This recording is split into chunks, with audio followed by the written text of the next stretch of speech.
when it burned down at the Mount Jack. Second, when we bought it. Now we had a flood. And biblically speaking, what's next? Locust? Have a great evening. Thank you.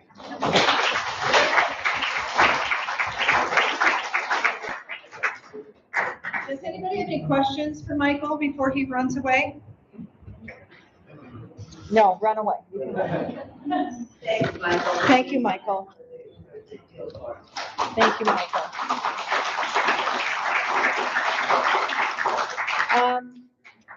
Our next order of business is to welcome Lynette.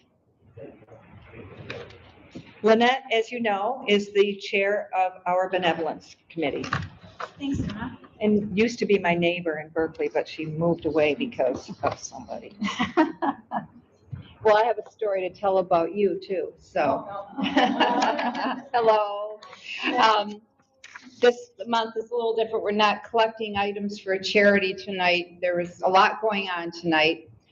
Number one is that Dave Martin still is going to come around and sell 50/50 tickets for our 50/50 raffle tonight. He seemed to have been busy over there in the corner with a bunch of noisemakers. I don't know. So he will be coming around, and please buy your tickets. The charity for 50/50 raffle tonight is the Myotosis Foundation.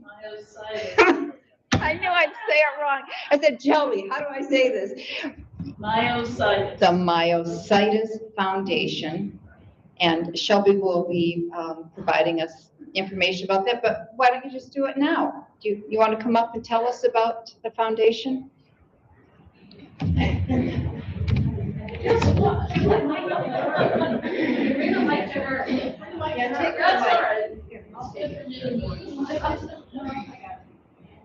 Got it. So, when am I getting rid of this stupid decrease? How about never?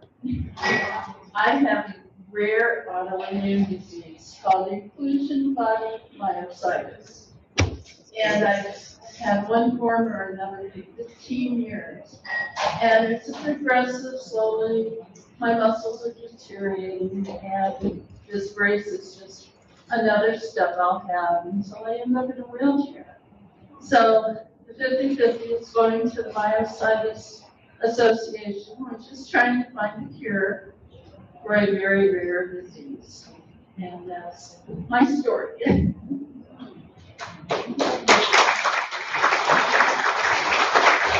By the way, if Shelby's ever in a wheelchair, she can still do her job here. Thank you, Shelby. At one point, we had talked about trying to organize a volunteer opportunity at Forgotten Harvest over in Oak Park at their new facility. And it's not going to happen as a big group, but I do have flyers and information if anybody's interested in setting it up with a group of your friends or some of us getting together, that everything's online, and the information that the website wanted for names and addresses and who's coming and all that kind of overwhelmed me, I must say. Maybe next year I could give it another stab. But it sounds like they have many days available. They take only certain numbers of people each day doing different kinds of things. And I think once you sign up and go over there, it's a no-brainer. And they have 4-hour shifts. So I'm just saying, I have some information over here at my table if you want to collect that, but we won't be doing it as a big volunteer group at this time anyway.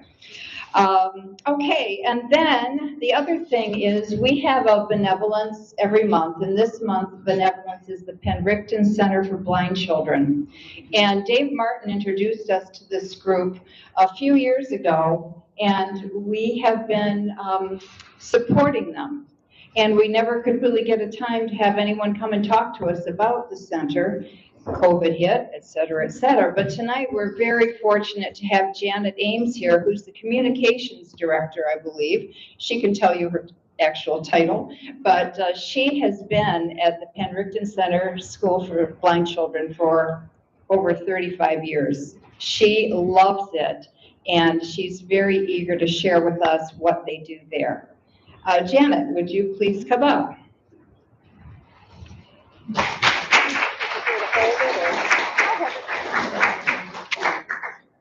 Wonderful. Well, thank you for letting me be part of this very exciting day where you open up your hall. And I love the music and all the tradition. It's very exciting to see. Once again, I'm Janet from Penricton Center for Blind Children. I've actually been there 38 years. I was doing the math in my head, but makes me feel old though, longer I say that. But Penricton is located downriver near Metro Airport. We're in Taylor. But we have children and families that we help all over southeastern Michigan, as well as northern Ohio, as well as we work with families on a consultation basis from either across the street or on the other side of the world. Our specialty and what we work and our mission is to help children who are blind with multiple disabilities. So these are children who have developmental delay, they have orthopedic problems, cerebral palsy, a whole variety of things that makes every child unique in their abilities and their disabilities. They're all between the ages of 1 and 12. We have a daycare center where the kids come in like any other daycare, but they're blind and multiply handicapped. We also have a program where the kids can stay overnight, Monday through Friday. So they might stay 1 night, 2 nights, or the whole week. Depends on the family situation. So not only are we trying to help the children be as independent as possible, with the kind of, our learning theory is called active learning, and I could be here for 2 hours telling you about that. So come visit us, and I'll explain it all when you come see us. But it is a developmental program to help the kids be independent. In addition to that, we work closely with the families of the children in our program. We want to help give the families the skills that they need for the long haul. We might only be with the kids for a matter of months or years, but in the big picture, these families need the support and the modeling to help continue to be a family unit. Almost all of the children at Penricton have brothers and sisters without disabilities, and we want to include them with education, with learning, with also skills. How do you tell your friends about your brother or sister who's in a wheelchair? How do you explain to them that they communicate, they just don't use language? So we want to help give those families those skills. There is no charge to our program. We don't receive state, federal, or United Way funds. So literally, every toy the kids play with, every mat the kids jump on, every bit of food that they eat, it comes from somebody in the community. So it's some group, and for us to be part of a group like this, it's been around for 175 years, that's, you know, we're just a little pebble in the road in your history, but we are so thankful. And I want to thank you from the bottom of my heart, on behalf of the children and the families, for everything you do for us. We've been here for 70 years. I thought that sounded long, so I heard it. So I wanted to, number one, if you have questions, I'll be around. I'd love to answer them. But also, I want to just invite you, Monday through Friday, we're there. You can call in advance, or you can just drop by. And so we would love to show you. There's always someone there who can show you around. My background is actually, I'm a social worker, and I work with our social worker at Penricton, working with the families. But then I also do some grant writing, and I do a lot of educational programs to children without disabilities, to teach them about children who have disabilities and what they have, you know, what they have in common and what makes them unique. So once again, thank you for letting us be part of this. And David, I especially thank you for introducing us to this wonderful club.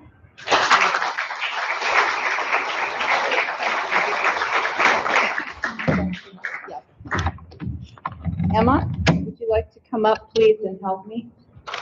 Anything you want. We have a gift for Penricton. Here you go. Over here.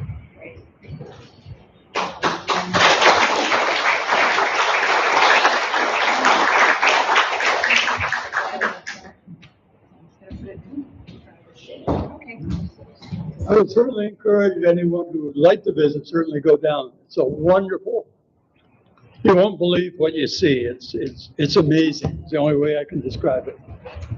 Thank you, Dave. Thank you. Thanks, everyone. I think that we are now going to eat. Who am I looking? Oh, there she is. Is it time to eat? So thank you very much. So tonight we have a. Signed by applicants too. So, okay. Give us 2 shakes of a She wants 2 shakes of a lamb's tail. David wants everybody to buy raffle tickets. I would like Michael to stay. I'm just kidding. I saw you sneaking out. I'm just kidding. Gotcha. I know. I know. And I would like to thank David for leaving the big drum out because it looks like it's a great photo op if anybody, but just don't lean on it, please. Don't lean on it and don't knock it over because then we'll have to take back our money that we were going to give to Henrikton. So do we have anything else? Elliot, do you want to talk during, after everybody's got their dinner like we usually do, or would you like to do that now? I mean, we've got a little space. I don't know really how many shakes lamb's tails need. Go down. Okay. We'll fill your space for you. Thank you. I would like to introduce my friend Elliot, who is our society bard, now and forever. Wait, I never signed on for forever. Sorry, I just needed to take a little drink, sorry. Good plan. Also, by the way, everybody, when you're coming back from dinner, eating dinner, here is our open Bible, and this is where we collect money for our flower fund, okay? In case you didn't know that. Before I do announcements, in keeping with the theme of earlier tonight about a blessing, a house blessing, blessing a house is very traditional in Scotland. Blessing a threshold is very traditional in Scotland. Threshold being that bar across the doorway that holds back the threshing when you threshed inside your house. Being a very small farm, you could do your thrashing in the house, and the threshold held it back from going out the door. That's okay, never mind. So one of the ones that we use in living history, and I told you about Scottish living history a few months ago, some of the events that go on, but one of the ones that's regularly used as a Scottish blessing for events, and it kind of also works really well and has been used as a Scottish house blessing is the following. If there is righteousness in the heart, there will be beauty in the character. If there is beauty in the character, there will be harmony in the home. If there is harmony in the home, there will be order in the nation. If there is order in the nation, there will be peace in the world. So let it be. And a few of you who are vaguely my age will remember that last line and think to yourself, how do I know let it be? A little group of guys called the Beatles wrote mostly one of them, Paul McCartney, wrote a great song called Let It Be. McCartney was actually looking back on his life. His mother had died when he was a teen, about 14. She died of cancer. And she came to him in a very, very vivid dream. In, I don't know, the late 60s sometime. And I'm looking for the quote here. She came to him and she said, "It will be all right, just let it be." And he went on later to write that song. He included a phrase about Mother Mary came to me in Crystal Words of Wisdom, let it be. And people interpreted that to be like, Mary, the mother of God or Jesus or one of those people. And that was not it at all. In fact, he had quite a fight with his bandmate, John Lennon, who was not a Christian. And who thought they shouldn't be doing anything religious, and McCartney had to tell him, no, that was my mother talking here. I put her above God anyway because it's my mother after all. And so the song came out, and you know, we get through that whole line, and then it hits with "Let It Be," and that directly comes from his youth. His mother would say that to him, and she derived it from the same blessing. You know, if there's peace in the home, there'll be peace in the nation, and if there's peace in the nation, things will be good, and let it be. Now, of course, most of you know that Mr. McCartney still has an extensive holding in the entire peninsula in Scotland. One of the first things he did when he made real money, 1966, so early in his career, he bought a large farm on the Mull of Kintyre, just outside of Campbelltown. And he still owns it to this day. He bought it in 66. It's called High Park Farms. So he's owned it a long time. And after the Beatles broke up, he hid out there for a long time. He formed a new band. He married his old girlfriend, and that's when he put together this song that comes from the past, this house blessing that ends with, you know, just everything's going to filter down and then let it be. And that's how the song came about, from his youth, from his mother telling him that, which came from this blessing, and we still have it today. And Paul McCartney still lives a large part of the year in Scotland. It's one of his favorite places in the world. He wrote a very famous song about the area around his farm called Mull of Kintyre, which was actually in the UK, was bigger than most of the Beatles hits he'd had. And featured the Dave, where's Dave? Dave will love this part. Featured the Campbelltown Pipe Band playing on the beach. Now there's a CD we ought to be buying. Paul McCartney and the Campbelltown Pipe Band on the beach. Better what we've got here, much better. Oh, I don't know. Paul McCartney got nothing on Dave and the pipe band we got. So that gives you a little history of a very traditional house blessing, like we blessed this house tonight very, very well, right? It was a wonderful service outside. And so we come in now and we think about those blessings are more than just words. There's history and tradition, and there's family here. And if you can think of nothing else, let it be. That's it for the Bard. I will tell you that we're working on a date for a whiskey tasting. Are we gonna have a whiskey tasting? Yeah, we have to work out some funding details. And while I was at the games, I encouraged people to come up to me and tell me what they wanted the Bard to talk about. Trust me, I heard some interesting things. And so each month I will briefly cover one. I made notes. I have notes. One of the things somebody asked me at the game to talk about was how to wear a modern kilt. So I'll tell you, and all of you guys that wear one, I mean to offend no one. Although I will anyway. I'm not starting out. To wear what we now call a kilt, which has only some semblance of a real kilt, those of us in the living history world traditionally call this thing a Catholic schoolgirl skirt, but we also call it a kilt. At the very least, you need to do two things which a large number of my peers do not seem able to accomplish. One, it should be somewhere above your knees. Mother Superior is not going to make you kneel down on the floor and the skirt has to touch the pavement. It's not going to happen. Okay. Two, the top of the kilt should touch the bottom of the ribs. So I don't care whether you got the gut, or the gut. The kilt is worn above that. Never where the belt line is on a modern pair of pants. Your belt should be here. There's the bottom of the ribs. There's the kilt. So if you're wearing yours down here, pull the damn thing up. And surprisingly, you'll discover that it's now above your knees. Okay? If that means you need a bigger belt, they sell them at the store.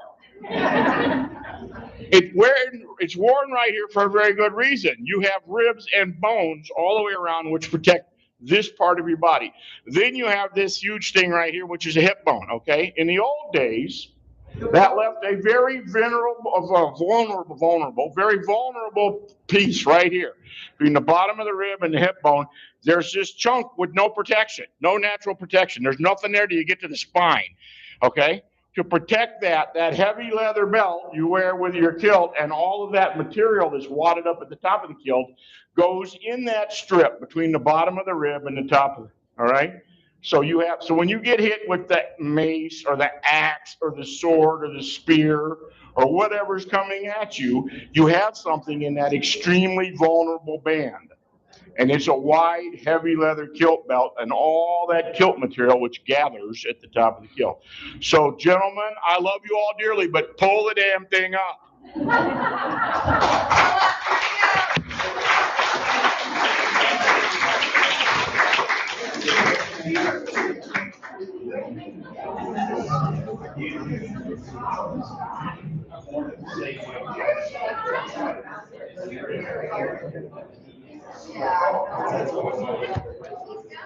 Thank you, Elliot.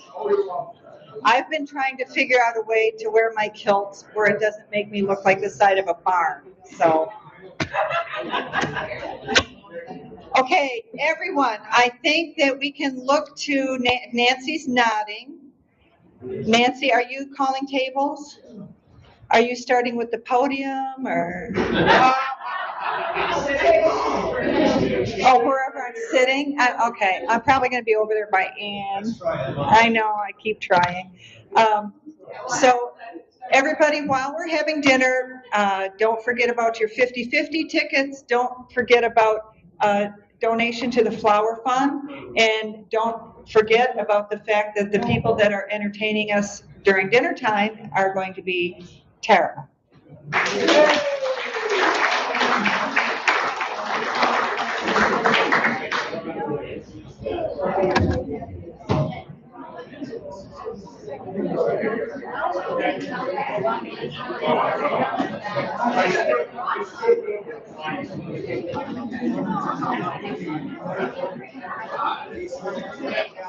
Thank you. Oh, I thought you were putting a credit card in there, Cliff.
Hello, everyone.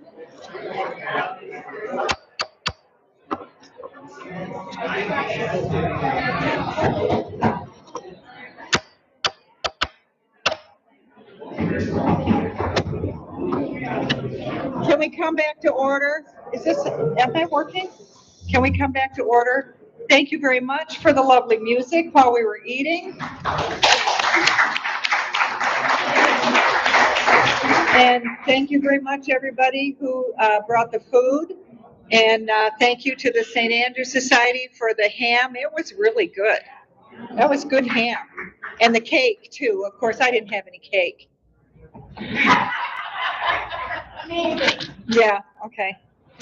But I did only have one piece, so for me, you know, that's pretty good. I'm going to the bank. Oh, I thought she was going to come up here and flog me for saying I didn't have any cake.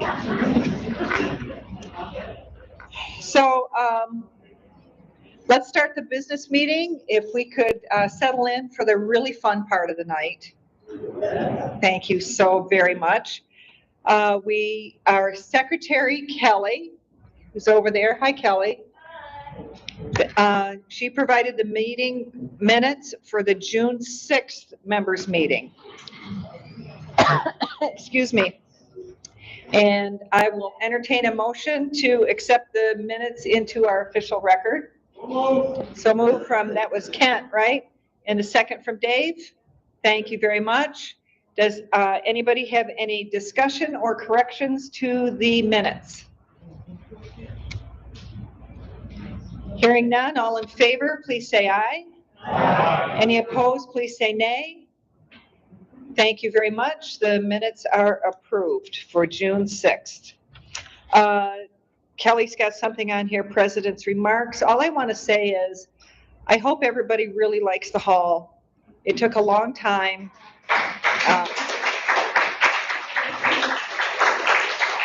I feel like I spent more time here amongst the dust, and in the meantime, I had construction going on at home too. So it's like there was no rest for the wicked at that point. But there are a couple of things, a couple of punch list items that we still have to do. We have the lights, but we need to change out the uplights for in the Burns room. We need to put up the drapes over the Robert Burns picture. I think that there's an exposed pipe still in the men's bathroom, although I haven't been in there tonight. Maybe later. Yet. Right? Thanks, Ann. She knows me so well. And just a couple of other punch list items that need to be fixed. One thing that Kathleen noticed is sometimes when we turn on these lights, they flicker a little bit, so we want to make sure that we have the right bulbs in there. but they are LED bulbs, and Christy's pointing to a light bulb that's out in the chandelier that didn't have anything to do with the construction, but we'll fix that too. But we're not going to pay our contractor to do that. We still make Ron get up on the ladder and do that.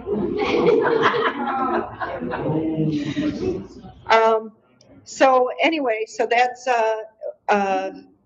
about it for the construction. I don't know if anybody has noticed some differences. Do you want me to tell you some differences and see how many? It's like a baby shower game, right? We'll see which ones you notice.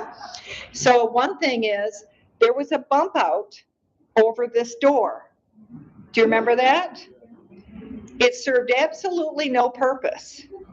We don't know why it was there, other than maybe in a prior incarnation, there might have been some electrical or something there. We don't know. So we were able to smooth that out. We were able to make this whole wall all the same, what do you call it? Depth, level, yeah. So yes, George. There was a big header going across there supporting these trusses. So that's why the header was there to support the trusses. And then there was more of that room there, so I wasted it. They filled it in. Yeah. So George is saying that there was a header there that was supporting these trusses. So obviously it's gone now. So you may not want to sit in any of these tables.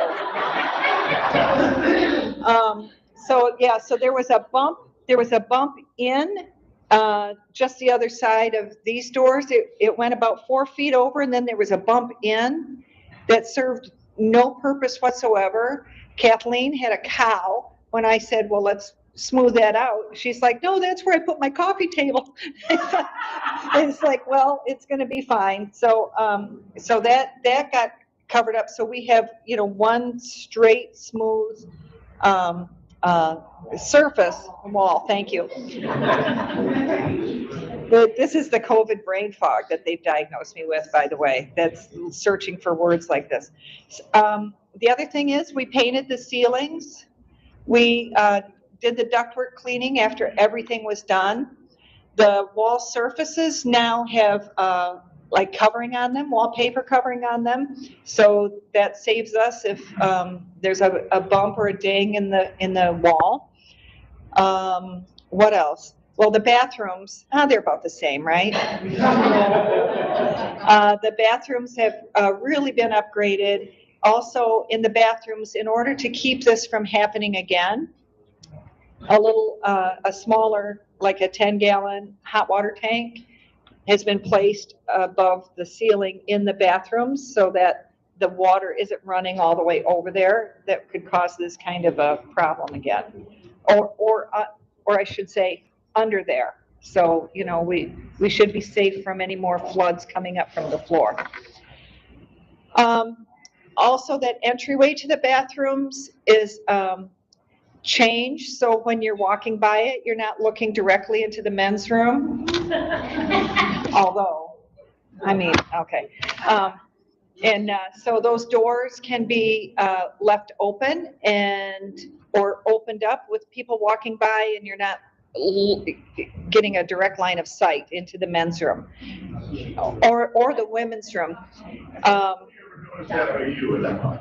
Well, no, it's been noticed many times, trust me. Sometimes I think you guys do that on purpose even.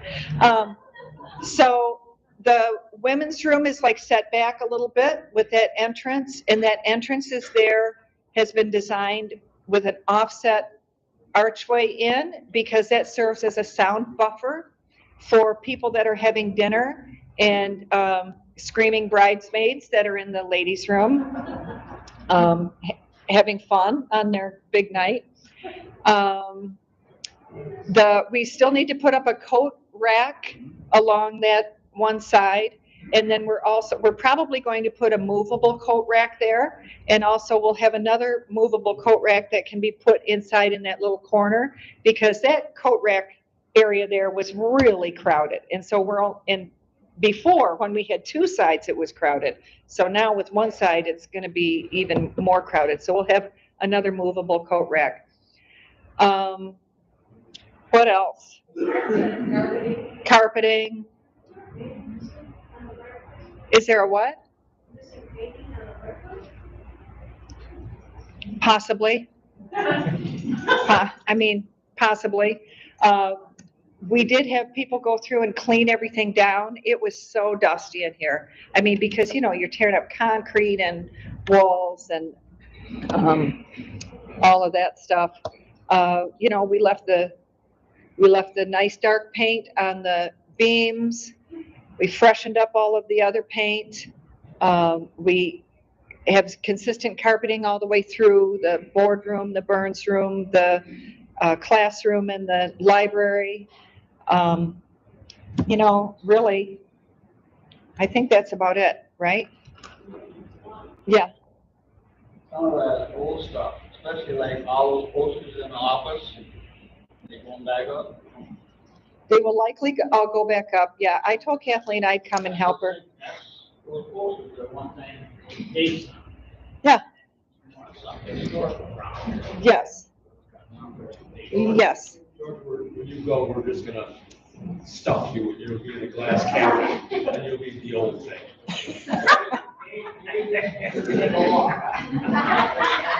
Did you ever? Yeah. I mean, if you notice, there's still lots of piles of files in the boardroom. Things have to be moved back in over there. We'll take care of all of that still. Yes. Kent. I just see bare copper pipes and wires. Oh, Well, we do have some punch list. What are you talking about? There's wires hanging we do have some punch list items left yet. Okay, yeah, we do have a list of punch list items. There's, like, for instance, in the men's room, if you notice, there's an exposed vent pipe still. Somebody told me. But I mean, there's a few things that we still have to take care of. So yeah. And our house committee, I mean, at this point, I'm more than willing to turn everything over to the house committee and, let them. Thanks, Stuart. You're more than welcome to it, Stuart. So anyway, that's all my remarks. And and the only other thing that I want to say is I'm just so glad to have everybody back here. And at the same time, I think we all were, but I was especially grateful to the Commonwealth Club. And I didn't really know how to go about that. And Ann popped up and said, oh, well, I'll ask Lori. So, I mean, thank you very much, Ann, for helping us make that happen, and for everybody else that kind of pitched in.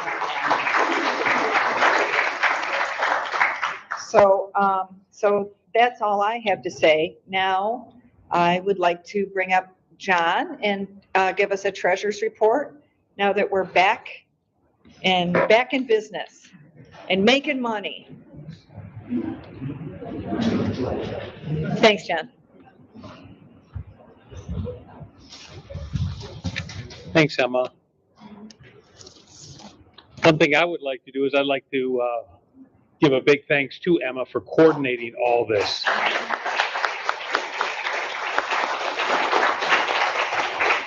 I mean, I had to deal with the numbers, but she had to deal with the day-to-day and the contractors and the coordination and the scheduling. So thank you, Emma.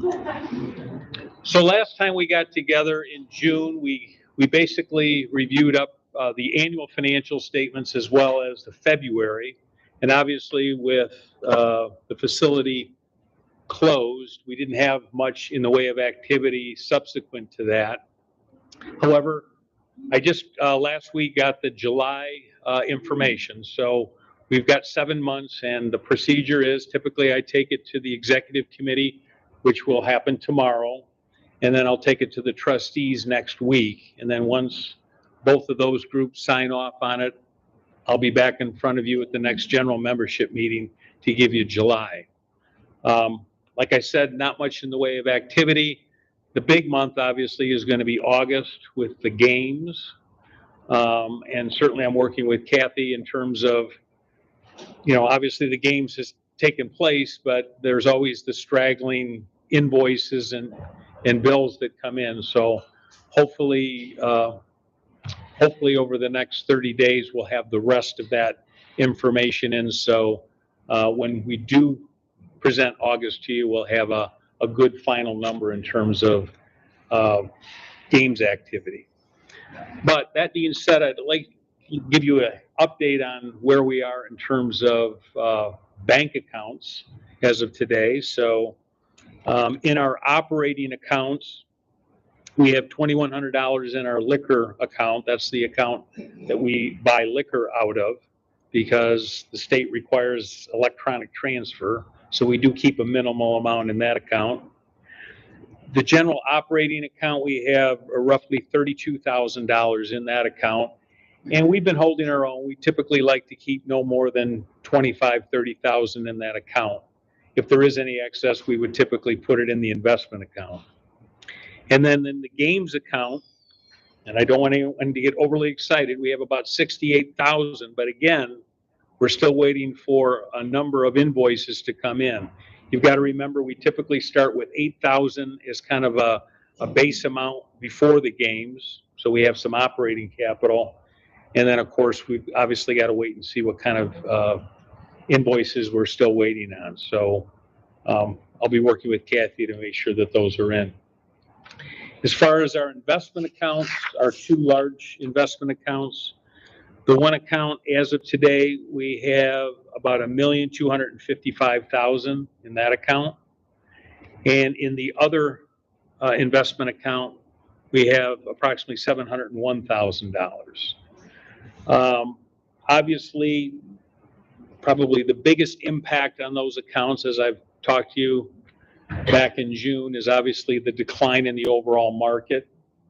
But I have to commend our investment committee as well as Plant Moran, who monitors our investments, that we are obviously doing better than most in terms of that area. So if you think about it, we still have a couple $1 million in our investment account. So I feel fairly confident and comfortable in that. So with that, I would entertain any questions you may have. Okay, thank you very much. Oh, I'm sorry. How much, other than the insurance covering the damage for that, how much were we out of pocket for improvements above and beyond what the insurance company paid? We're still finalizing those numbers, and so once July is finalized, which of course we'll do tomorrow and next week with the trustees, I'll report that back at our next meeting. Any other questions? All right, thank you very much.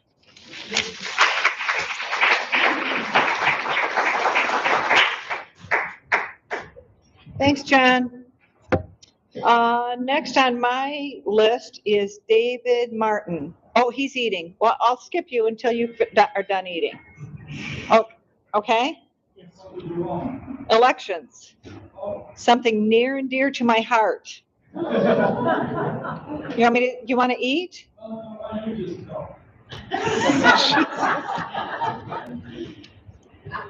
Okay, elections. There you go. No, elections are coming up. So all of the executive committee, 3 trustee positions, and anybody who wants to volunteer for any appointed positions. That includes chaplain and Bard. Piper's voted for, right? Piper's voted for. Yeah. And so first and foremost, we find out Dave has a group of, not a group of people, a couple of people, and they go around and ask if anybody's interested in any of these positions. I believe that Shelby put the job description in the fling. Don't let those job descriptions scare you. It's a piece of cake. Bob, tell them. Piece of cake. And really, there are several people who say that they will run again. And, we let you know that. But nominations can be made anytime starting next month right up through the December meeting, when we have the election. So if you are considering running for a leadership position at the society, we encourage you to do so. There are certain limitations, tenure limitations for some positions, and some positions require you to be Scottish, of Scottish descent specifically. Although now that I found out that I'm actually, more Greek than Scottish, but who knows? I guess they have redheads in Greece too.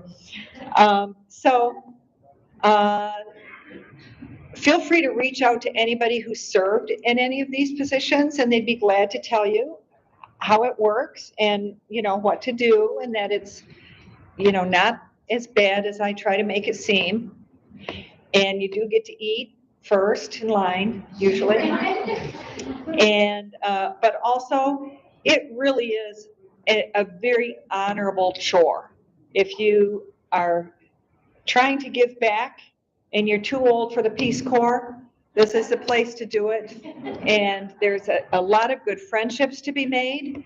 There is a lot of experience and camaraderie and good discussions and good decisions to be made over, this thing doesn't just roll on like a snowball by itself. We do make decisions every month on how things should be led, how things should roll out.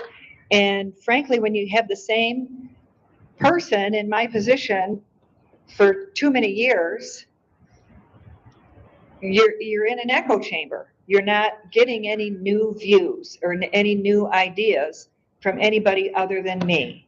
So I think that somebody else would do a wonderful job. So. And you might mention we're doing executive and the trustees, I think we're doing all Zoom meetings, which means you don't have to trip back and forth to the hall. Right. So Dave mentioned that with the advent of Zoom meetings, virtual meetings, there's not as many trips back and forth to the hall. Although I think for our executive meetings, starting next month, we'll probably do them as a hybrid if there's people that are not able to attend. So, these things can be worked out. Yes, Lynette. Would you talk about the 3-year rule? There is a 3-year rule that you can't be president longer than 3 years. I just instituted that. Oh, you are just so willing to jump on that. I think you have to have been a member for 3 years in order to be president or be, I can't quote the bylaws, but I think it's also on the trustees, right? And then you have to have been a member for a year. I say member in good standing for a year to be on some of these other executive positions. But I think it's. But I don't know how to count the year because of COVID and Zoom meetings. So don't shy away if you think you're 2.5 years away. Maybe that stretches to 3 under our administrative gray area. I think it sounds like Lynette is nominating herself for.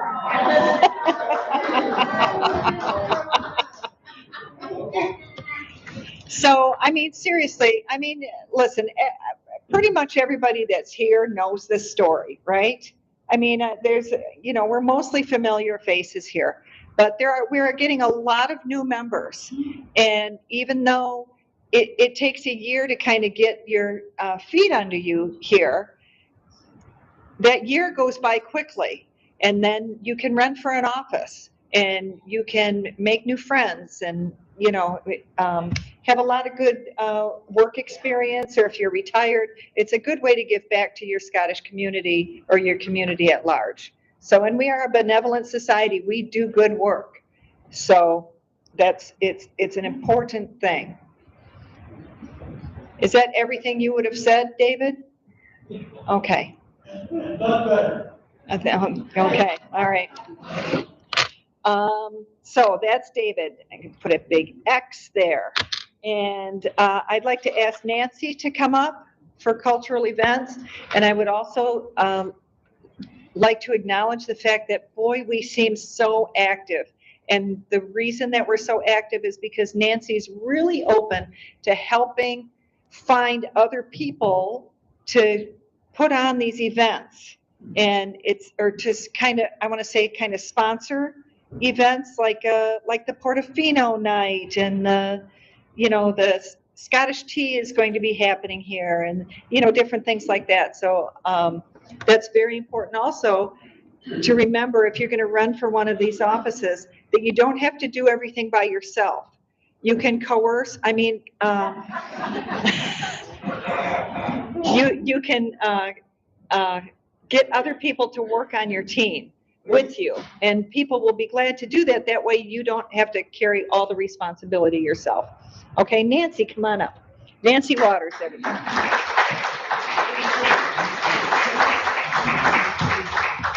It's true. There's so many people that have helped me this year, so I really appreciate all of your help. It's been wonderful. So let's see, we've got lots of things coming up. We're going to start, today, I want to say, first of all, before I get started, I want to say thank you to a couple of people that really helped me out today. First of all, Dennis and Sue Clements. Sue came and helped me cook those hams, because I'm not really good in the kitchen, and she knew her way around there. So thank goodness she came in. Otherwise, it wouldn't have been ham. So yay, Sue. And Dennis ran errands for me, which I really appreciated, because I didn't have time to get to Gordon Foods, and we didn't have any forks. So he did that. So thank you, Dennis. Also, I'd like to thank Heather and Sue Remo.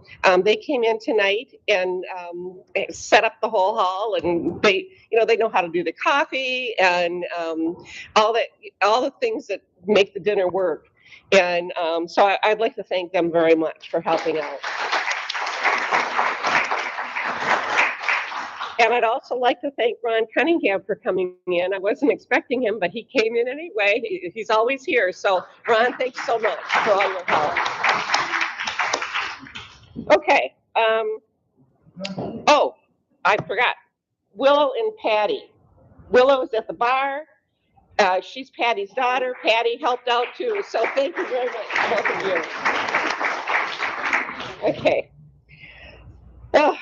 So our next pub night is September 23rd, and Tim Reed's putting together a trivia night, so we'll have trivia and,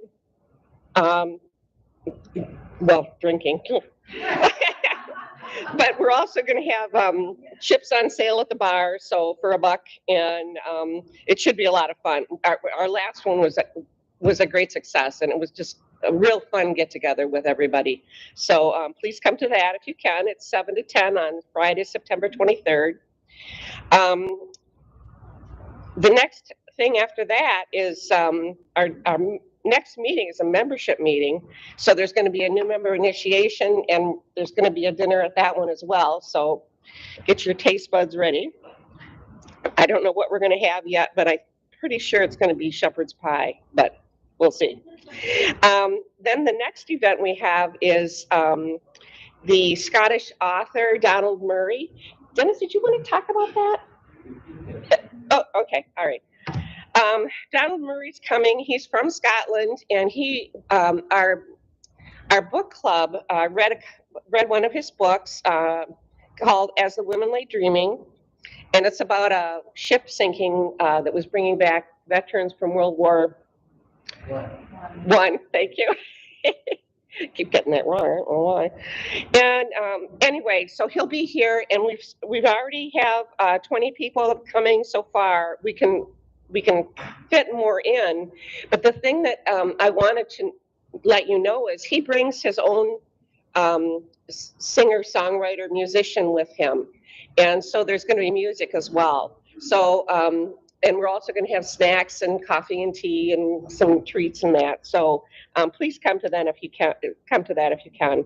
The artist he's bringing her name is Lisa Mulholland, and I think she lives in the Detroit area, but I'm not really sure. But anyway, she'll be here with him as well. Did I get everything about that? It's October 8th, and it's from 2 to 4 p.m. Huh? Yes, there's an RSVP on the website. That's how there's a sign up genius on the website. And if you go to our newsletter, and within my article, there's a link to the website for you to RSVP. The next thing we have, actually the next day, is Scottish Sunday dinner. And this is going to be in, Kelly Hemmerling is the hostess. And this is going to be at Connor O'Neill's in Ann Arbor. It's from 3 to 6. And the price is $38. Again, you can RSVP on the website. And there's, within the newsletter, there's a link, right, Shelby? Yeah, there's a link. And so you can just click on that and then you can RSVP. It's $38 and it includes tax and tip. And also, for an added bonus, they are having Irish music after we're done at 6 o'clock. So you're welcome to stay for that if you'd like to. So it sounds like a great afternoon and evening.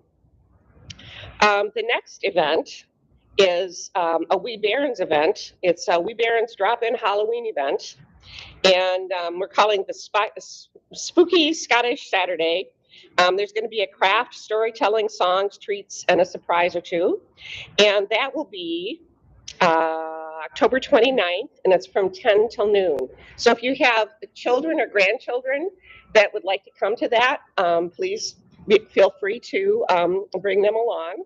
We're going to have coffee and tea and some treats for the kids and for the adults too.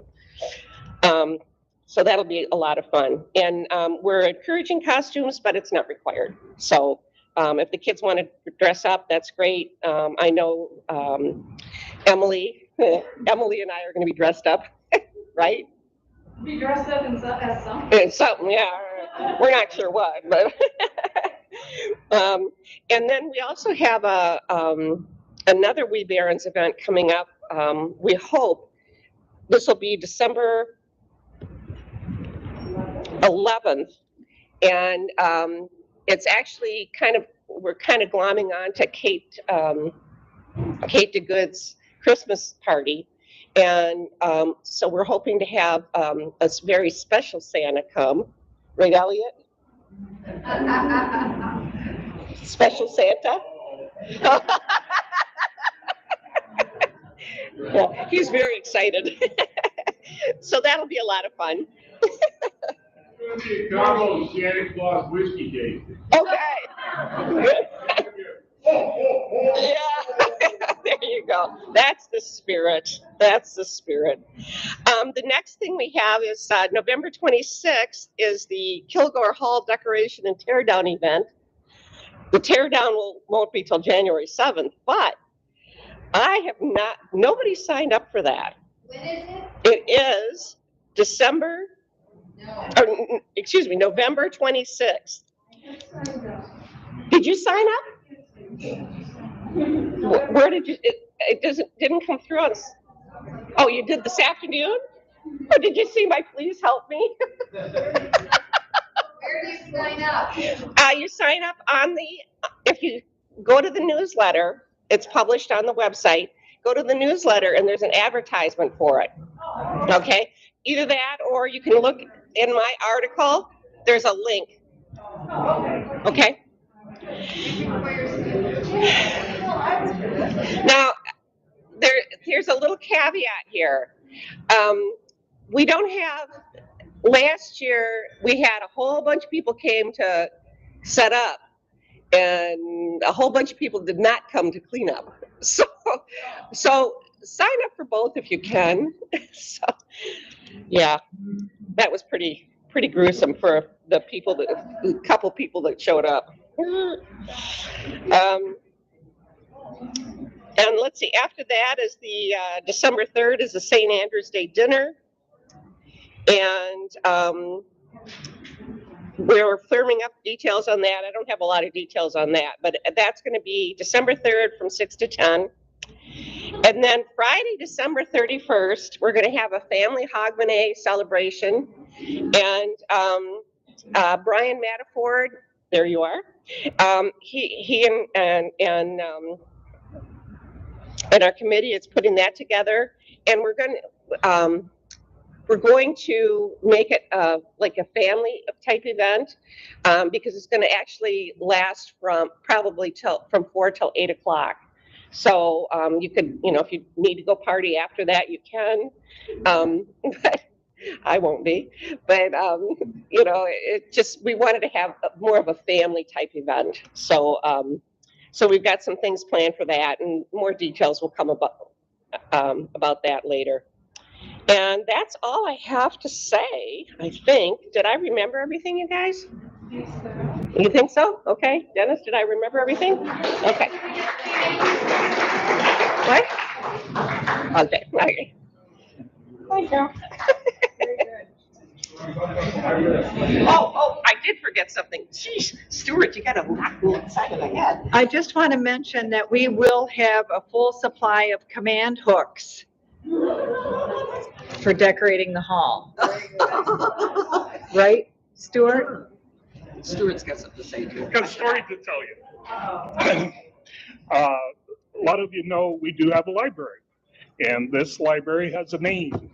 The library is called the Charles S. Lowe, after a past president that had donated some funds to start the library. Earlier this year, his family contacted us, the library, to tell us a little bit of history of him and the family. And part of that history was that the Lowes were clockmakers, and they had a clock that they wanted to donate to the library, specifically Charles's sister, Bee. She lived down in Kansas City, Missouri, and she was in hospice and had the desire to donate this clock and make sure it was donated to us and in place before she passed away. And that was very, unfortunately, that happened last month. I have personally moved a grandfather's clock from my father's house in Massachusetts to here, and I says, I bet I could do that pretty easily. And my girlfriend and I hopped in the truck and drove down to Kansas City. I grabbed a bunch of wrapping material from U-Haul and a couple of plastic bags, and we wrapped the 275-year-old clock and proceeded to put it in the truck and drive it back up here. Luckily, we made it through a severe thunderstorm, it dry and in working condition. That clock is in the library right now and working. It is, again, a 275-year-old. The clock is a Lowe family clock. They made it, and we have the history on it. And so the library, the Charles S. Lowe, has a Lowe family clock that's been donated. She was 102 years old before she passed away, and had the honor and to spend a few minutes with her. It was 100 degrees in Kansas City, and we wanted to get in and out as fast as we could. But I wanted to try and honor her. For someone her age, it said, she can be lucid, good days and bad days. And I decided to wear a kilt to honor her in the Scottish tradition. And I walked into her room and she saw the kilt and she knew exactly what was going on, why it was there. And it was just a really touching moment. If you get the chance, go in. The clock has a very unique chime. It's not your boom, boom, boom. It's a ting, ting, ting, ting. And I'm like, what? But it does work. It's a key wind. Dennis tells me keeps it wound. He's in here quite a bit, and it's still working and still chiming. Just wanted to give you an example of some of the things we do and we get to experience. It's not just a monthly meeting. We get the pleasures of and honor to do stuff like this too. So please, come check out the clock. Thank you.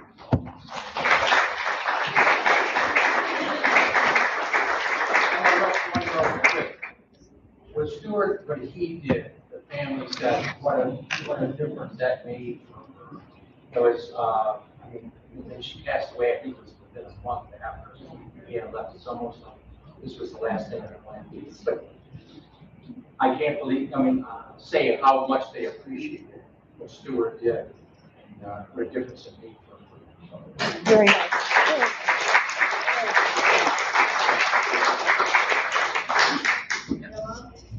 Yes, Dennis.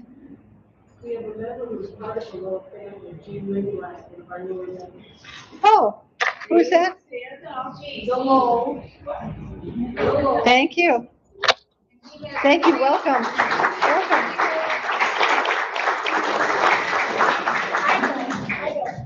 Bee's son called me when they were here, the day of the memorial.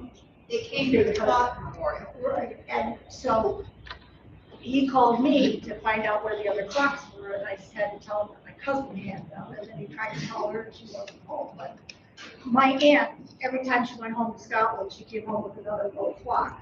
Because Charlie Lowe was my grandma's cousin. Okay. And Bee Notley and my mother were best friends. My mother Bee was 101, my mother was in 107 if she were alive today, so they weren't dead.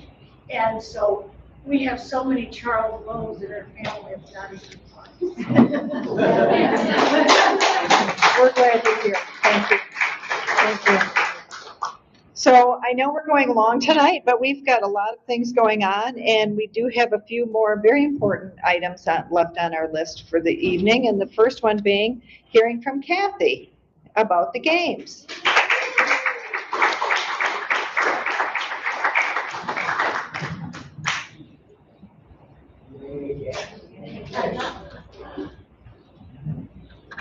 Thank you. Oh, no, thank you. Oh, thank you. Okay. Well, the games are over, and I'll second that. And I want to thank all of you who volunteered out there. I know it was hot and hotter, but we made it through the day. We had a good crowd. I think, all that. We could have used a lot more volunteers, but that's one of the only one of the negative things that we had.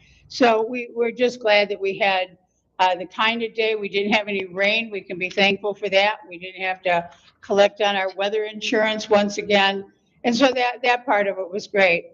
I know earlier John McCullen said that, we have about $60,000 in the games account right now. But in the last 6 days, I think I've gotten invoices totaling about $56,000. So we'll be okay. I still had money coming in tonight. We still have some money coming in, so we can hopefully, it will be in the red. We'll be in the black. Whoa, Freudian slip. But I think we can be proud of what we did and all that kind of stuff. We had, great animal situation this year. We had 3 generations of the Highland Coos, and they were a big hit. David had more pipe bands than we've had in the last couple of years. There was a little glitch at opening ceremonies, but we made it. And people, we're our own worst enemies as far as that is seeing what the negative things are, what we could have, should have, did or done, but we didn't. But, there's always next year. And like Emma said, new blood is always really good. No, not for games though. No, definitely. If she thinks she's been at this job for a long time, she ain't seen nothing yet. I mean, and it's a record I have held for a long time, but I certainly am willing to relinquish it at any time. We were smoother at the gates. Doug and his crew really, especially Doug, worked really hard at making the entrance ways so much better. and all of those kind of things. So, think about all the good things that accomplished that day. And we certainly did give a lot of people the real honest thing about that we really do want to share our heritage and our traditions with the public, and that we did. So we can pat ourselves on the back for that. So thank you all. We will have more, like I said, I think before, the last bill I always get is the Livonia Police Department. For some reason, and I know it's coming, but I think when I get that bill, then I can really start closing down the books. And I know John is anxious for me to start closing them down, but by next month, we should have a pretty good situation of where we are. We had great vendors. We had good food situation this year. We just had, so many good things. But thank you all. And I think I'm looking around, and I think every face out there is one that I saw in Games Week. And so I appreciate all of that. So thank you all for your support. Thanks.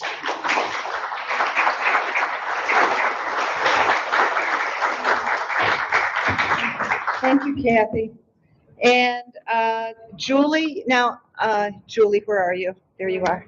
So I'd like to welcome Julie Bartoy up to the podium.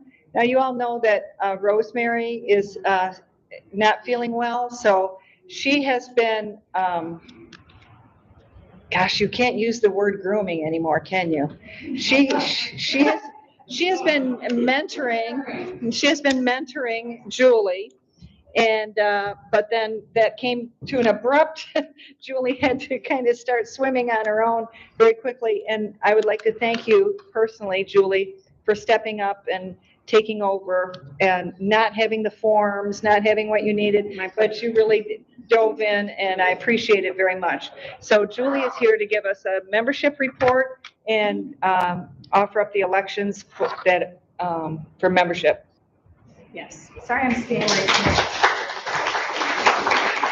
So I'm just covering for Rosemary until she's able to return, just because she's been out ill. And so I've been doing the best that I can do to cover for her, since she was really was unable to, really talk to me or figure out where we were. So my apologies if it is not as seamless as normally, but next time it'll be better. Rosemary will be back, or I'll have done it a second time.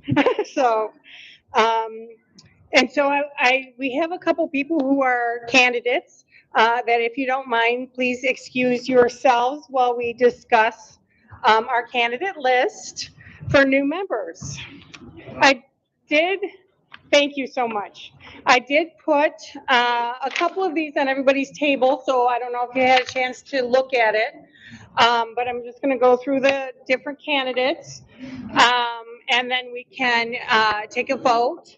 I assume someone will have to make a motion and then a second, or do we just vote? You can just call for approval. Okay, or deny. Okay.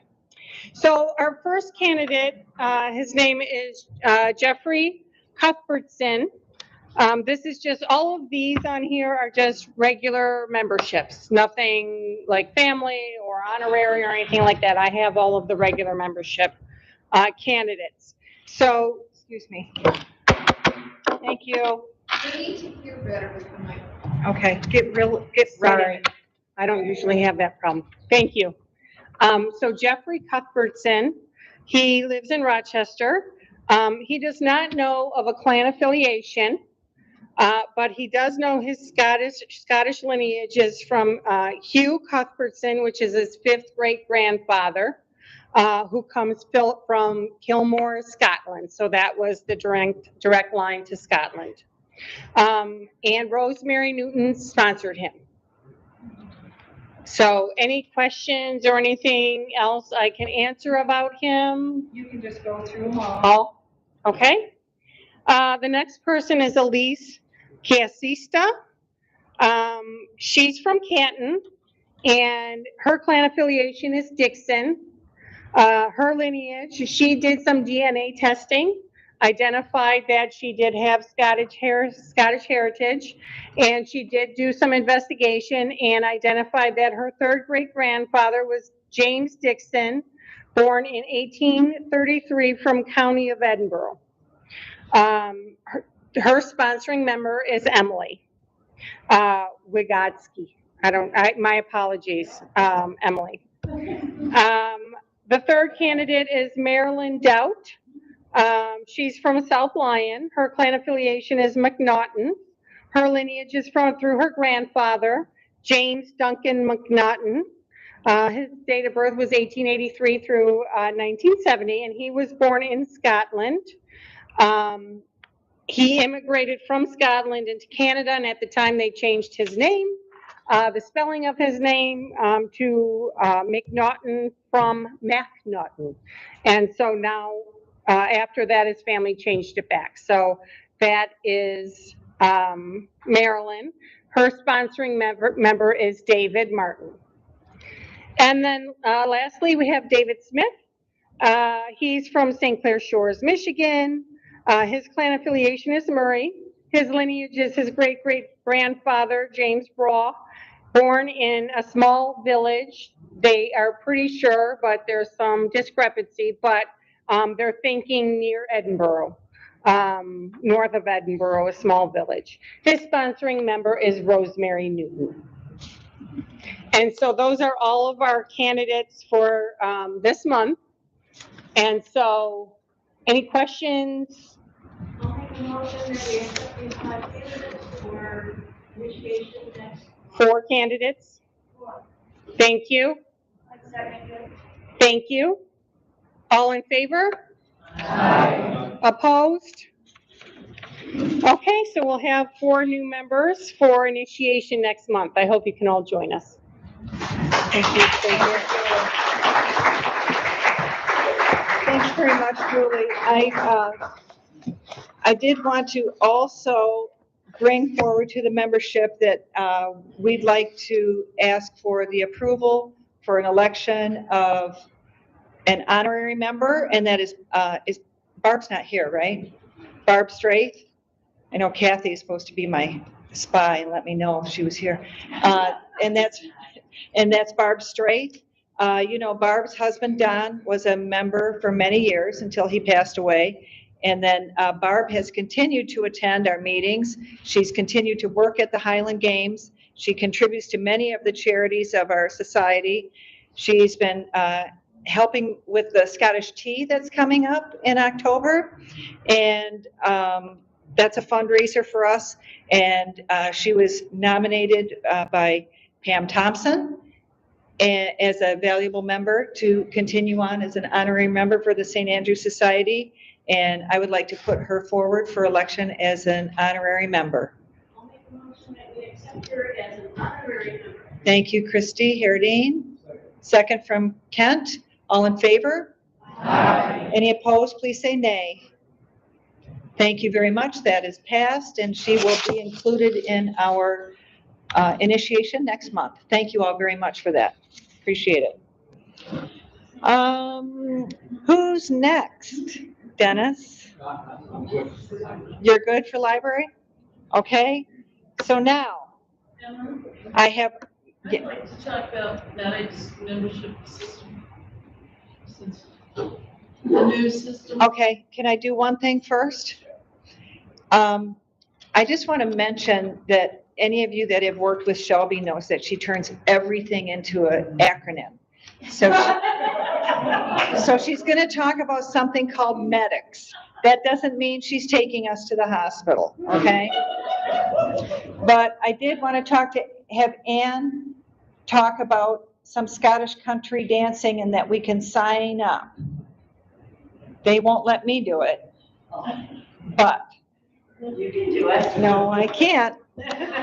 Don't tell my doctor. You can dance. You can dance. I can only dance from like here up. Like one of those wind socks. First of all, I hope you all bought 50-50 tickets for Shelby's group, because Shelby and her team of Doug and Rod do a fabulous job, don't they, for communication for all of us. So thank you. And the other thing, before my main reason for coming up here, I want to tell you that that Ian Hunter asked me to be a trustee for the society. And I couldn't believe it. I thought, no, he doesn't even know who I am. And I was. That's what he thought you'd do. So they asked what I did, and I said I was a secretary. Oh, great. So Rod Harris, he was the secretary. Okay, that's your job. You're the secretary on the board of trustees. And that was like 10 years later. And with Bob Giles, that was the best 10 years of my life. Really. And at the same time, then Bob was the chair of the benevolence committee, and he turned that over to me. And I could never get up and talk to a group before, but I was so, meant so much to me to meet all of the benevolence groups that it was easy for me to get up here and talk to you about it. So please get involved with the society and do something, because it's so worthwhile. Now everybody knows who I am because I was up here every month talking to them. Okay.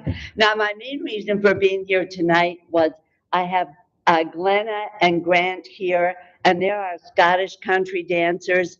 And a few years ago, before COVID, they taught us how to do Scottish country dancing and also Cayley dancing. And that's what we need to do in order at our dances and whatever we have here to be part of it. So, and they have offered to be here on a Tuesday evening from 7 to 9 p.m. for approximately 6 weeks. And we want you all to get involved in it and learn these dances.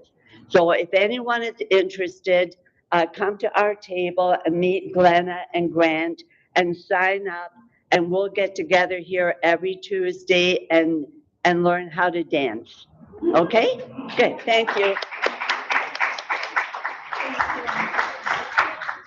It's so much fun.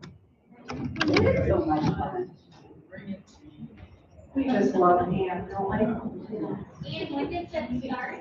October, well, it starts. October. First week of October. Yeah. What does medic stand for, Shelley? Being an old IT person, we have to have our acronyms. Medics means management, events, documentation. What? Membership, what did I say? Oh, I'm sorry. Please, I should have it here. Membership, events, documentation, information, communication systems. And my medics team's been working on this for over a year, and it includes Bob Richardson, Emily Witkowski, Rosemary Newton. We've included Paula Lupi and Julie Gartwine, Rod Harris, and Doug Reed, and me. So we've been on a search for a new membership system. And we're getting ready to launch in October, and you'll be able to maintain your own personal information. So no more intervention with Rosemary. You can have an online inquiry of the most recent membership directory at all times. You can pay your dues online. And you've got many more features that come in the current year or next year. So look for an email in October telling you to log in and set your passwords.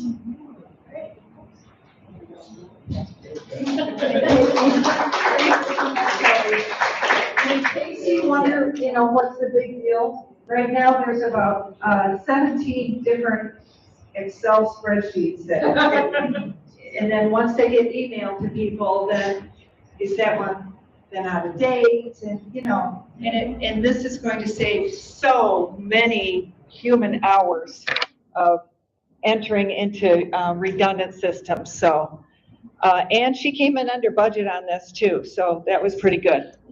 She did. I didn't, but she did. But John will tell you that next month. Yes, Christy? I wanted to say, when Ann was stating up there that, thank you for organizing that wonderful dinner out with the Portofino cruise. That was a lovely evening and a lot of things to take care of. Thank you so much, Ann. Very nice, very nice. Is there any other new business to report? Yes.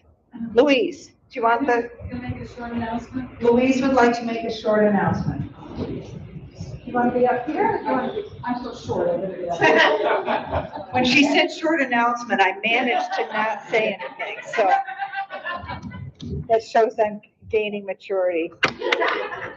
Thank you. Our short people have to try to be seen. First of all, I want to thank Emma and Reverend Scott Hunter for this wonderful dedication of our new hall. I was very moved by it. Thank you. We're lucky at St. Andrews to have a hall. You know, there are a lot of ethnic clubs here in Detroit that don't have a hall. One other that Bob and I are associated with is the Swedish Club of Detroit. And you may know of it because Dan Nelson, who is a member here, is the president of the Swedish Club of Detroit. Dan has worked with Rod Harris, and others in getting the Highland Games ready. He's helped decorate this hall for Christmas and take down the Christmas decorations. Also, Joanne Hextra, who's a member here, is also a member of the Swedish Club of Detroit. The reason I bring this up is because the Swedish Club also has a wonderful hall, and they're trying to maintain it and raise funds. And in September, they're going to have a rummage sale. And I have a flyer here. They have a number of Nordic things, that is the northern countries of Sweden, Norway, Denmark, that members are bringing in things to sell at their rummage sale. And the event is September 24th. It's a Saturday from 10 to 4. And it's at the Swedish Club, which is in Farmington Hills.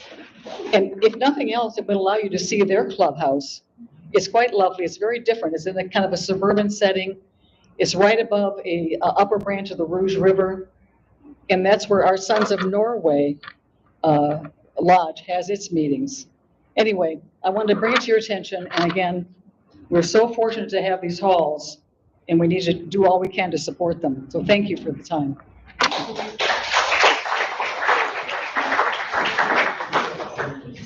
Louise, can you make sure that Shelby has that information and she can send it out in an e-blast? Just to, so everybody knows. Any other new business? Yeah. Yes. Yes.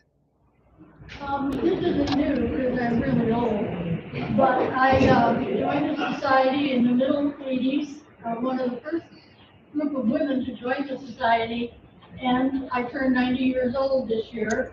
And this is my first time here, and I want to thank everybody. My Scottish heritage has just been the pride of my life and my children, and thank you so much.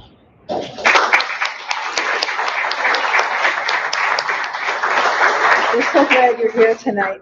We're glad you're here for this special night coming back. Thank you. You didn't say enough already? No, I did not. Okay, you got more? Well, this is an important announcement. There's actually quite a bit of leftover ham, if anybody would like to go today. And also we have 3 ham bones, if anybody would like to make soup. Oh, very good. Yeah, so. She said there's leftover ham, so take home a doggy bag, and there's 3 ham bones if somebody wants to make soup with it. And I need help cleaning up. And she needs help cleaning up. So please, somebody stay and help clean up. Is Kim Martin, I know she was here. Kim, oh, there you are. And Kim, are you going to count the money?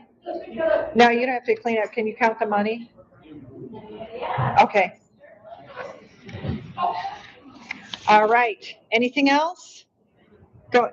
David? Jim? Oh, the raffle. I'm like, why is he pointing at Jim? I can draw.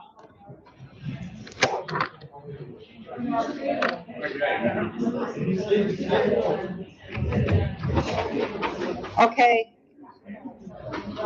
How much are we, 190 is half? 191 is half? Oh, wow. Way to shake the trees there, guys. $190 to the winner of the raffle. I'm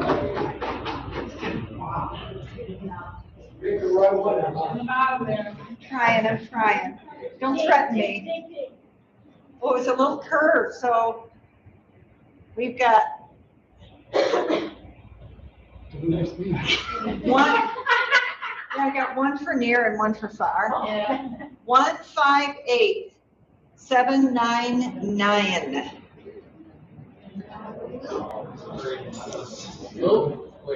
I'm only. 799. 0158799er. Oh.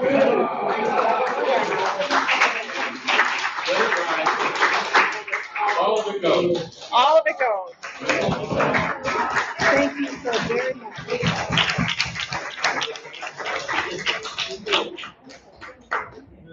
That's very good.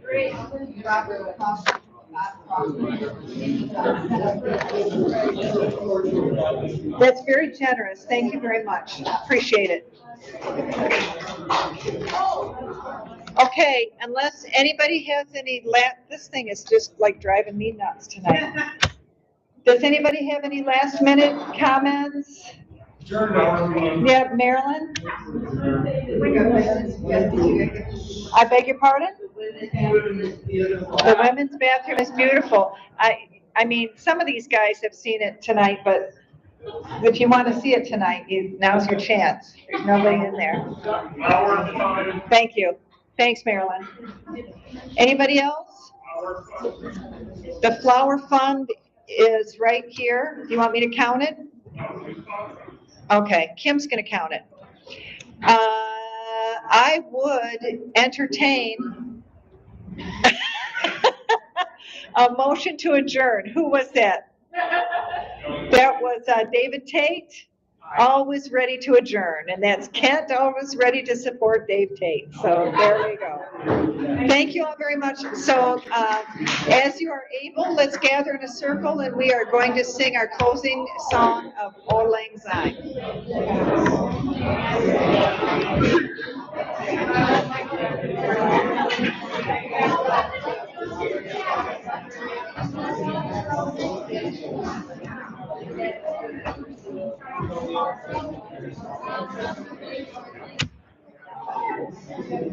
The men's urinals there where the water comes up to the. Yeah, I hear you.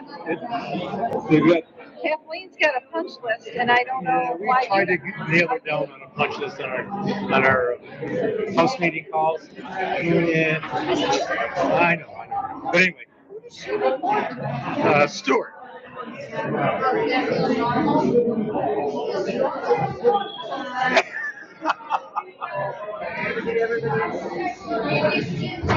Anyway. They're lined up like they're in a lineup there. Anyhow, where the urinals are, the water comes into the. Yeah. It comes through the tile. It doesn't have a finishing. Okay. All the toilets have it, and then there's an electrical box as you come into the area. Walk to the men's room. Hose box, and then the trim along all the tile, ceramic tile. Just nitpicky stuff, but okay, that's just that. Got it.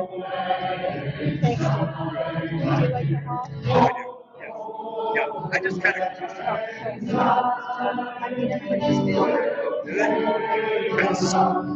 It's close as a phone call. But the thing that we talked to Michael today is the light switch in the office, how it's against the wall as soon as you walked in. Some people didn't have. Like that happened, you know. But anyhow, it happened. It's tough. Can't undo it. Like birth control. Can't undo it.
Hey, Dennis, at least I don't have to be at work at 6 o'clock. Oh, just rub it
That's a separate deal. I was gonna say, it's right here.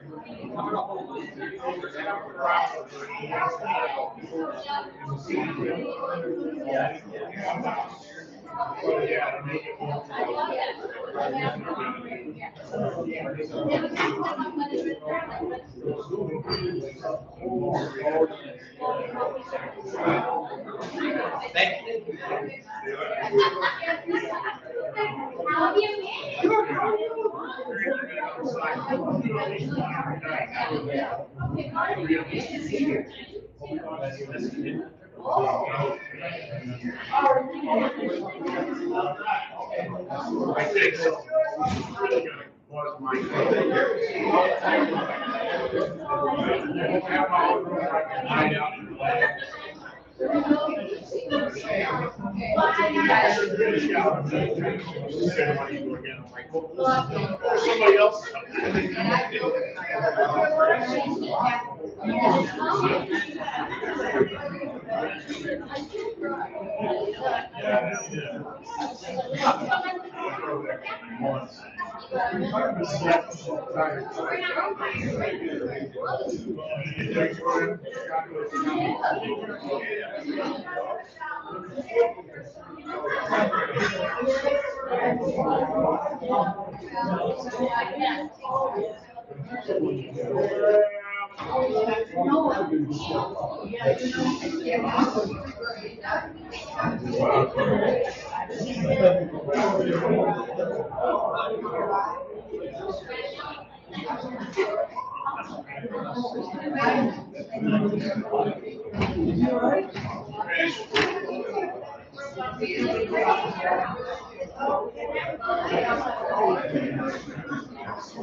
Yeah, more detail.